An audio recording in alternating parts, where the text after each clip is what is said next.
something a bit different today. And today I am going to read part of a story. Five Nights at Freddy's Fazbear Frights #1 Into the Pit by Cawthon and Elley Cooper. Five Nights at Freddy's Fazbear Frights Into the Pit.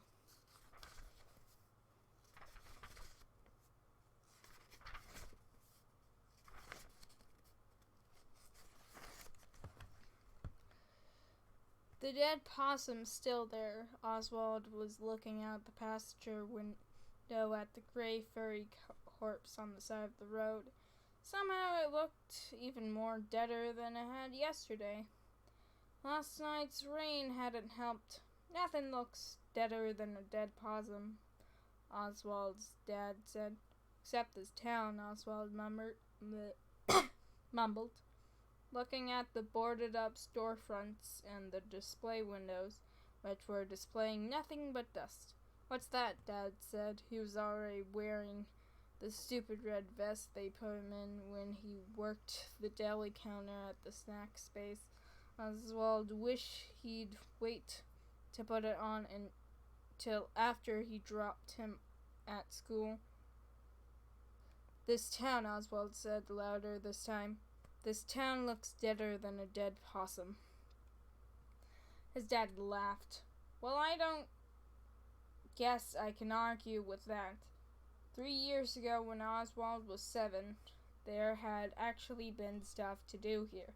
A movie theater, game and card store, and an ice cream shop with amazing waffle cones. But then the mill had closed. The mill had basically been the reason the town existed. Oswald's dad had lost his job, and so had hundreds of other kids' moms and dads. Lots of family moved away, including Oswald's best friend Ben and his family. Oswald's family finally had stayed because his mom's job at the hospital was steady and they didn't want to move far away from Grandma. So Dad ended up with a part-time job at the snack space, which paid $5 an hour, less than he made at the mill. And Oswald watched the town die. One business after another shut down, like the organs in a dying body, because nobody had the money for movies or anything, or games or amazing waffle cones anymore. "Are you excited it's the last day of school?" Dad asked. It was one of those questions adults always ask, like, "How's your day?" and "Did you brush your teeth?" Oswald shrugged. "I guess, but there's nothing to do with Ben gone. School's boring, but home's boring too. When I was 10, I wasn't home in the summer until I got called in for supper," Dad said. "I rode my bike and played baseball and got into all kinds of trouble." "Are you saying I should get in trouble?" Oswald said. "No, I'm saying you should have fun." Dad pulled into the drop-off line in front of the Westbrook Elementary. "Have fun." He made it sound so easy. Oswald walked through the school's double doors and ran smack into Dylan Cooper, the last person he wanted to see. Oswald was apparently the first person Dylan wanted to see, though, because his mouth spread in a wide grin. Dylan was the tallest kid in 5th grade, clearly enjoyed looming over his victims. "Well, if it isn't Oswald the Ocelot," he said, his grin spreading and possibly wider. "That never gets old, does it?" Oswald walked past Dylan, but was relieved when his tormentor chose not to follow him. When Oswald and his 5th grade classmates were preschoolers, there was a cartoon of one of the little kids' channels about a big pink ocelot named Oswald. As a result, Dylan and his friends had started calling him Oswald the Ocelot on the first day of kindergarten, and it never stopped. Dylan was the kind of kid who'd pick on anything that made you different. If it hadn't been Oswald's name, it would have been his freckles or his cowlick.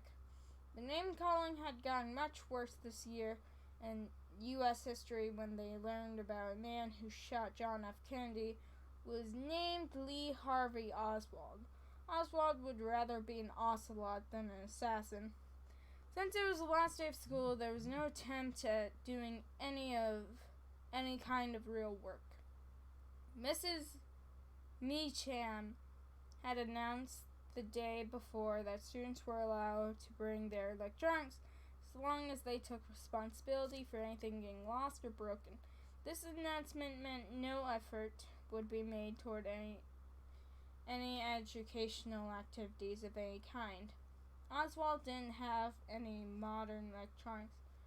True, there was one laptop at home, but the whole family shared it and he wasn't allowed to bring it to school.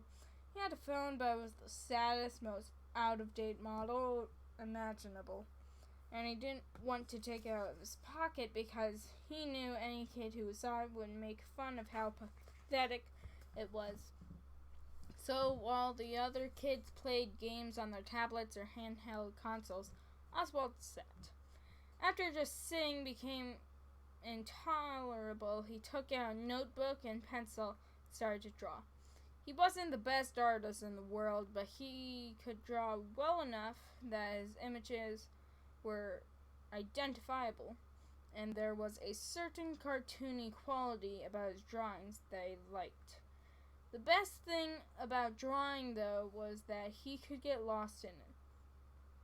It was like he fell into the paper and became part of the scene he was creating. It was a welcome escape. He didn't know why, but lately he'd been drawing mechanical animals, bears, bunnies, and birds. He imagined them being human-sized and moving with the jerkiness of robots in an old science fiction movie. They were furry on the outside, but the fur covered a hard metal skeleton filled with gears and circuits. Sometimes he drew the animals' exposed metal skeletons, or sketched them with the fur peeled back to show some of the mechanical workings underneath.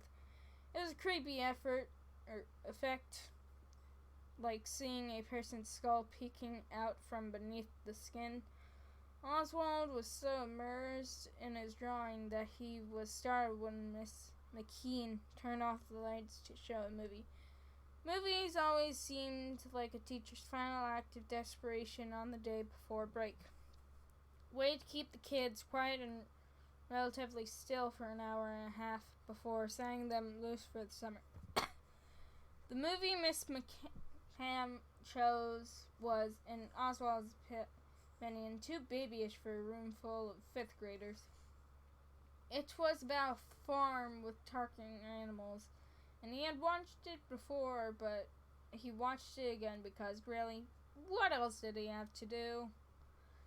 At recess, kids stood around tossing a ball back and forth and talking about what they were going to do over the summer.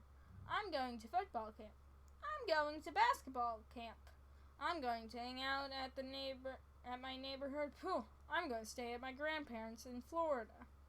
Oswald sat on a bench and listened. For him, there would be no camps and no pool memberships and no trips because there was no money.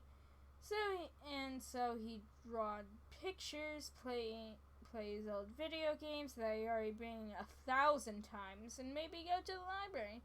If Ben was still here, it'd be different. Even if they were just doing the same old stuff, they would be doing it together. And Ben could always make Oswald laugh, riffing on video game characters or doing a perfect impersonation of one of their teachers. He and Ben had fun no matter what they did, but now a summer without Ben yawned before him, wide and empty. Most days Oswald's mom worked from 2 p.m. until 12 a.m. or 12 p.m. until 12 a.m. Ugh. So his dad had to make dinner. Usually they got by on frozen meals like lasagna or chicken pot pie, or on cold cuts and potato salad from the snack space deli that were still good enough to eat but not good enough to sell. When Dad did cook, it was usually things that just required boiling water. While Dad got their dinner ready, Oswald's job was to feed Jinx, their very spoiled black cat. Oswald often thought that he'd use the same amount of cooking skill in opening Jinx's can of stinky cat food as his dad used in his dinner preparations. Tonight, Oswald and Dad were sitting down to plates of blue box mac and cheese and some canned corn his dad had zapped in the microwave. It was a very yellow meal. You know, I was thinking, Dad said, squirting ketchup on his macaroni and cheese. Why did he do that? Oswald wondered.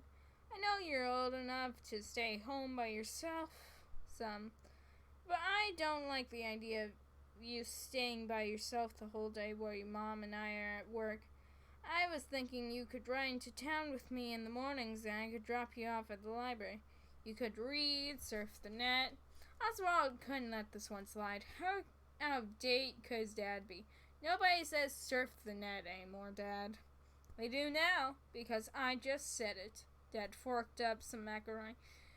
Anyway, I thought you could hang out in the library in the mornings. When you get hungry, you could head over to Jeff's Pizzas for a slice and soda. I could pick you up there once my shift's over at 3. Oswald considered for a moment. Jeff's Pizza was kind of weird. It wasn't dirty exactly, but it was run down. The vinyl on the booth seats had been repaired with duct tape, and the plastic glass has fallen off the menu board above the counter. So the listed toppings include pepperon and hamburger. It was clear that Jeff's Pizza used to be something bigger and better than it was now. There were tons of unused floor space and lots of unused electrical outlets along the base of the walls. Also, on the far wall was a small stage, even though there was no performances there, not even so much as a karaoke night. It was a strange place. Sad and not what it had once been, like the rest of the town. That being said, the pizza was decent, and most importantly, it was the only pizza in town if you didn't count the kind from the frozen food department at the snack place. The few good restaurants in town include Gino's Pizza and Marco's Pizza, which, unlike Jeff's, had real pizza maker names, and closed their doors not long after the mill did. So you give me the money for the pizza? Oswald asked. Since his dad's jobless, Oswald's allowance had dwindled to practically nothing. Dad smiled, a kind of sad smile, it seemed to Oswald. Son, we're bad off, but not so bad off I can't spot you. $3.50 for a slice instead of $3.50? Cents or dollars? It has to be dollars, because who would sell pizza slice and a soda for $3.50? Oh wait, yeah. No wonder why it's so cheap. It's a terrible pizza place. Okay, Oswald said. It was hard to say no to a warm, gooey cheese slice. Since it wasn't a school night and wouldn't be again for quite some time, Oswald stayed up after Dad went to bed and watched an old Japanese movie, monster movie. With Jinx curled up purring on his lap, Oswald had seen a lot of B-grade Japanese horror films, but this one, Zendrix versus Mecha Zendrix, was new to him. As always, Zendrix just looks like a giant dragon thing, but Mecha Zendrix reminded him of the mechanical monsters he drew when he stripped them of their fur. He laughed at the movie's special effects. The train Zendrix destroyed was clearly a toy, and at how the actor's lip movements didn't match the dubbed in English. Somehow, though, he always found himself rooting for Zendrix. Even though he was just a guy in a rubber suit, somehow he managed to have a lot of personality. And Betty tried to count his blessings. He didn't have Ben, but he had monster movies and library and lunchtime pizza slices. It was better than nothing, but it still wasn't going to be enough to keep him going all summer. Please, he wished, his eyes closed tight. Please let something interesting happen. Oswald woke to smell coffee and bacon. The coffee he could do without, but the bacon smelled amazing. Breakfast meant time with his mom, and often the only time he got with her until the weekend. After one necessary stop, he hurried down the hall to the kitchen. Well, look at that! My rising sixth grader has risen. Mom was standing over the stove in a fuzzy pink bathrobe, her blonde hair pulled back in a ponytail, flipping. Oh, yum. Were those pancakes? Hi, Mom. She opened her arms. I demand a morning hug. Oswald sighed like it annoyed him, but he went over and hugged her. It was funny. With Dad, he always said he was too old for hugs, but he never turned down his mom's open arms. Maybe it was because he didn't get to spend much time with her during the week. While he and Dad spent so much time together, they sometimes got on each other's nerves.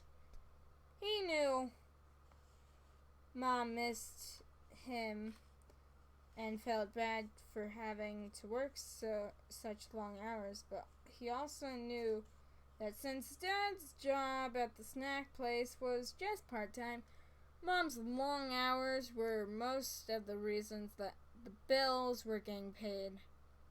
Mom always said that adult life was a fight between time and money. The more money you earn to spend on bills and necessities, less time you got to spend with your family. It was a difficult balance. Oswald sat down at the kitchen table and thanked his mom while she poured him his orange juice. First day of summer break, huh? Mom went back to the stove to scoop up a pancake with her spatula. Uh-huh. He probably should have tried to sound more enthusiastic, but he couldn't muster the energy. She slid the pancake onto his plate and served him 2 strips of bacon. Not the same without Ben, huh? He shook his head. He wasn't going to cry. Mom ruffled his hair. I know it's a bummer, but hey, maybe a new friend will move to town. Oswald looked at her hopeful face. Why would anybody move here? Okay, I see your point, Mom said, piling on another pancake. But you never know. Or maybe somebody cool already lives here. Somebody you don't even know yet. Maybe. But I doubt it, Oswald said. These pancakes are great, though. Mom smiled and ruffled his hair again. Well, I've got that going for me anyway. You want more bacon? If you do, you'd better grab it before your dad gets in here and vacuums it all up.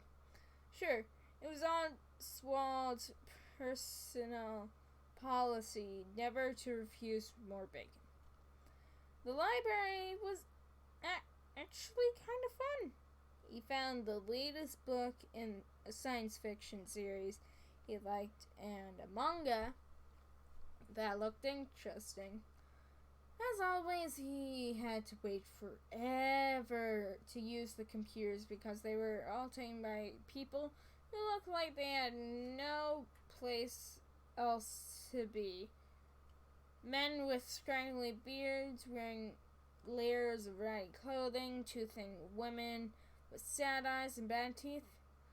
He waited his turn politely, knowing that some of these people used the library for shelter during the days and spent the night on the streets. Jeff's pizza was as weird as he remembered. The big empty space beyond the booths and tables was like a dance floor where nobody danced. The walls were painted a pale yellow, but they must have used cheap paint or only one coat because the shapes of whatever had been on the walls before were still visible.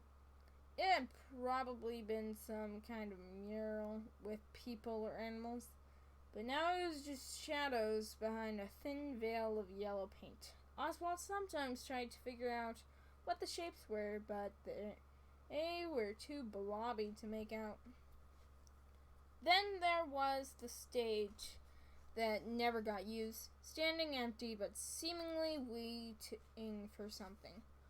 Though a feature even weirder than the stage lay in the back right corner. It was a large rectangular pen surrounded by yellow netting, but had been rubbed off with a sign that said, "Do not use." The pen itself was filled with red, blue, and green plastic balls that had probably been brightly colored once, but now were faded and fuzzy with dust. Oswald knew the ball pits had been popular features in K Playlands, but had largely disappeared because of concerns about hygiene. After all, who's going to disinfect all those balls? Oswald had no doubt that ball pits had still been popular when he was little. His mom wouldn't have let him play in one. As a licensed practical nurse, she was always happy to point out places she found to be too germy to play in. And when Oswald would complain that she never let him have any fun, she'd say, "You know it's not fun? Pink eye." Except for the empty stage in the ball pit, the strangest feature in Jeff's Pizza was Jeff himself. He seemed to be the only person who worked there, so he both took orders at the counter and made the pizzas. But the place was never crowded enough that this was a problem. Today, like all other days, Jeff looked as if he hadn't slept in a week. His dark hair was sticking up in weird places, and he had alarming bags under his bloodshot eyes. His apron was stained with both recent and ancient tomato sauce. "What can I get you?" he asked Oswald, sounding bored. "A cheese slicer and an orange soda, please," Oswald said. Jeff stared into the distance as though he had to think about whether the request was a reasonable one or not. Finally he said, "Okay, $3.50. One thing you could say about Jeff's pizza slices, they were huge. Jeff served them on flimsy white paper plates that were soon stained with grease, and the corners of the triangles were always overlapping the plate's rims. Oswald settled into a booth with his slice and soda. The first bite, the tip of the triangle, was always the best. Somehow the proportions of all the flavors in that bite were just perfect. He savored the warm, melty cheese, the tangy sauce, and the pleasantly greasy crust. As he ate, he looked around at a few other customers. A pair of mechanics from the oil change place had folded up their pepperoni slices and were eating them like sandwiches. A table full of office workers comfortably attacked their slices with plastic forks and knives so they wouldn't drip sauce on their ties and blouses, Oswald guessed. After Oswald finished his slice, he wished for one more, but he knew he didn't have the money for it, so he wiped off his greasy fingers and took out his library book. He sipped his soda and read, falling into a world where kids with secret powers went to a special school to learn how to fight evil. "Kid," a man's voice startled Oswald out of the story. He looked up to see Jeff in his sauce-stained apron. Oswald figured he had outstayed his welcome. He had sat in a booth reading for 2 hours after having bought a meal that cost less than $4. Yes, sir? Oswald said, because politeness never hurt. I got a couple more cheese slices that didn't sell at lunch. You want 'em? Oh, Oswald said. No, thanks. I don't have any more money. He wished he did, though. On the house, Jeff said. I just have to throw 'em out anyway. Oh, okay, sure. Thanks. Jeff picked up Oswald's empty cup. I'll get you some more orange soda when I'm at it. Thanks. It was funny. Jeff's expression never changed. He looked tired and miserable, even when he was being extra nice. Jeff brought 2 slices stacked on a paper plate and a fresh cup of orange soda. Here you go, kid, he said, setting down the cup and the plate. Thank you. Oswald wondered for a minute if Jeff felt sorry for him. If Jeff might think he was terribly poor, like the homeless people who hung out all day in the library instead of just the regular, barely making ends meet poor that he was. But then Oswald figured, if there was free pizza sitting in front of you, maybe it wasn't time to worry about the reasons for it, and maybe it was time to eat. Oswald had no problem polishing off the 2 huge slices. For the past month, his appetite has been unstoppable. When Mom cooked him piles of pancakes in the morning, she said he must have been having a growth spurt because causing him to eat like he had a hollow leg. His phone vibrated in his pocket the second he sucked down the last of his soda. He looked at his dad's text. We'll be out front at Jeff's in 2 min. Perfect timing. It had been a good day. The days at the library where Jeff's pizza started to add up. First couple of weeks had been great, but now the library didn't have the next book in the series he was reading, and he had grown bored with his online fantasy game, which, while advertised as free, now wouldn't let him advance any further without paying money. He had gotten tired of not having anybody his age to hang out with. He hadn't gotten tired of the pizza yet, but he was starting to imagine that he might in the future. Tonight was Family Fun Night, a 1-night-a-week event that varied depending on Mom's work schedule. Back when the mill still opened, Family Fun Night meant dinner at a restaurant, pizza, Chinese, or Mexican. After their meal, they'd do a fun activity together. They'd go to the movies or some if some kid-friendly was playing. But if not, they'd go to the bowling alley or to the roller rink where Mom and Dad used to go on dates when they were in high school. Mom and Dad were great skaters and got no warmth, no texture, and besides...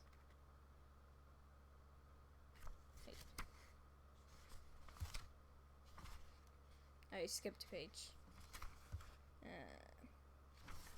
Yeah, that's awkward. Mom and Dad were great skaters, and Oswald was terrible. But they'd skate on either side of him, holding his hands, keeping him up. They'd usually top off their evening with a waffle cone at the ice cream place downtown. Oswald and Mom would make fun of Dad because no matter what ice cream flavors were available, he always got vanilla.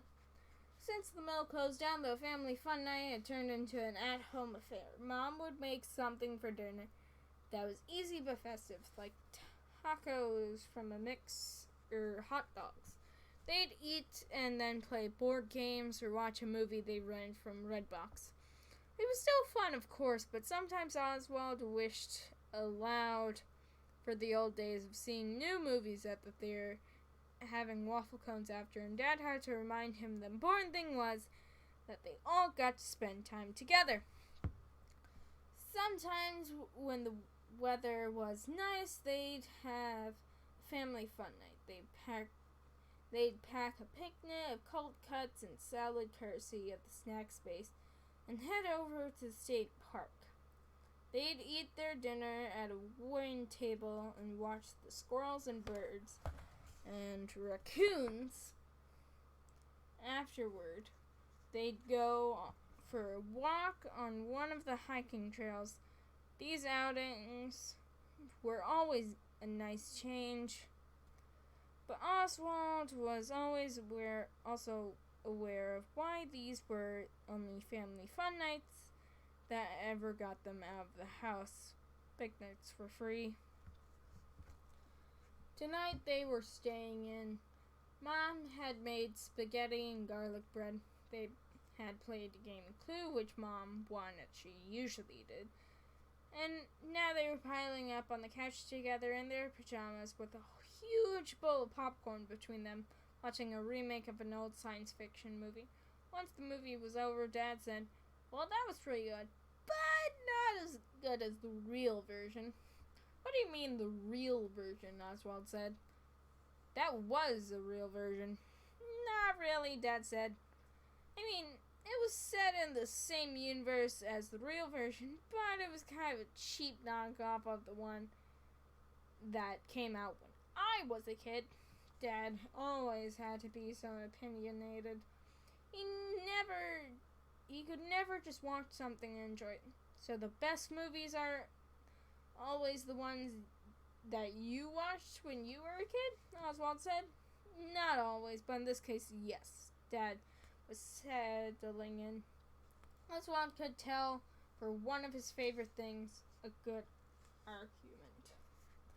"But the special effects in the original stink," Oswald said. "All those puppets and rubber masks." "I'll take puppet or model over CGI any day," Dad said, leaning back on the couch and propping his feet up on the coffee table. "That stuff is so slick and fake. It's got no warmth, no texture, and besides, you like those old Zenderlicks movies and the special effects those are terrible." "Yeah, but I just watched those to make fun of them," Oswald said, even though he really did think Zenderlicks was pretty cool. Mom came in from the kitchen with bowls of ice cream. Not as good as waffle cone place, but nothing to turn your nose up at either. "Okay, if you guys don't cut out the nerd argument, I'm going to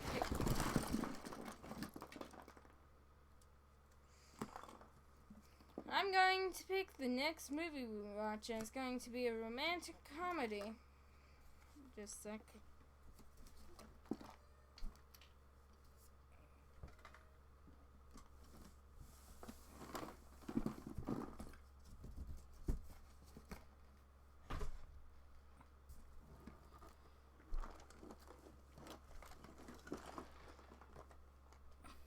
Okay, back to the book. Oswald and his dad shut up immediately. "That's about what I thought," Mom said, passing around the bowls of ice cream. As Oswald was lying in bed sketching his mechanical animals, his phone vibrated on his nightstand. There was only one person, other than his parents, who ever texted him. "Hey," Ben had typed on the screen. "Hey back," Oswald typed. "How's your summer?" "Awesome. At Myrtle Beach for vacation. It's so cool. Arcades and mini golf anywhere." "Jealous," Oswald types. And he meant it. A beach with arcades and mini golf really did seem awesome. "Wish you were here," Ben typed. "Me too." And that's where we're going to end it. Stay tuned for the next part of Into the Pit.